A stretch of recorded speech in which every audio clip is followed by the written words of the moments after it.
That's good, that's good.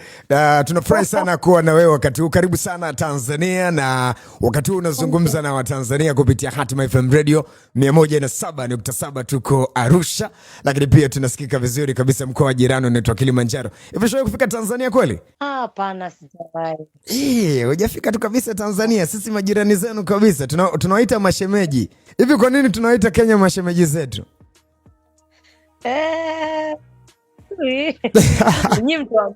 Nyi mtuambie kwa nini. Ni kwa nini tunawaita mashemeji? Alright. So kwa kwanza kabisa Watanzania wangependa kujua Naomi Bandi ni nani kwenye gospel music hapo Kenya?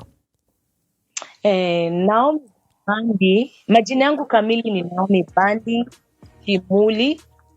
Shimuli ni jina yangu kwa nyumbani. Okay. Yeah, na nimeokoka. Yeah. Yeah, nampenda Yesu.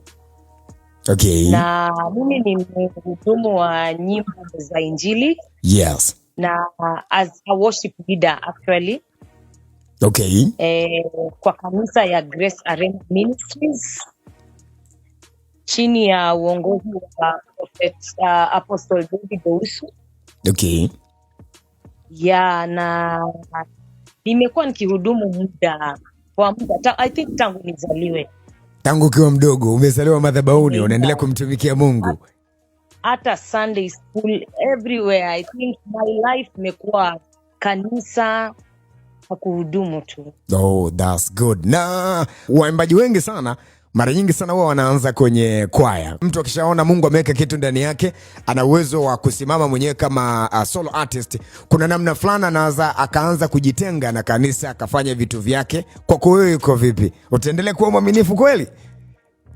Nitaendelea kuwa mwaminifu na ni ombi langu. Yeah.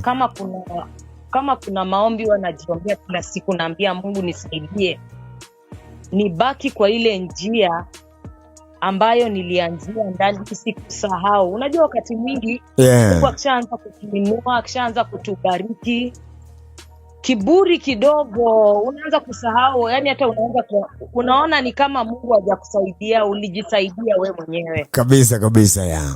So naomba Mungu anisaidie nibaki na nimtumikie kwa roho yangu yote na kila kitu ambacho niko nacho. Naomba sana, naomba Mungu anisaidie kabisa nisiwahi sahau hata siku moja.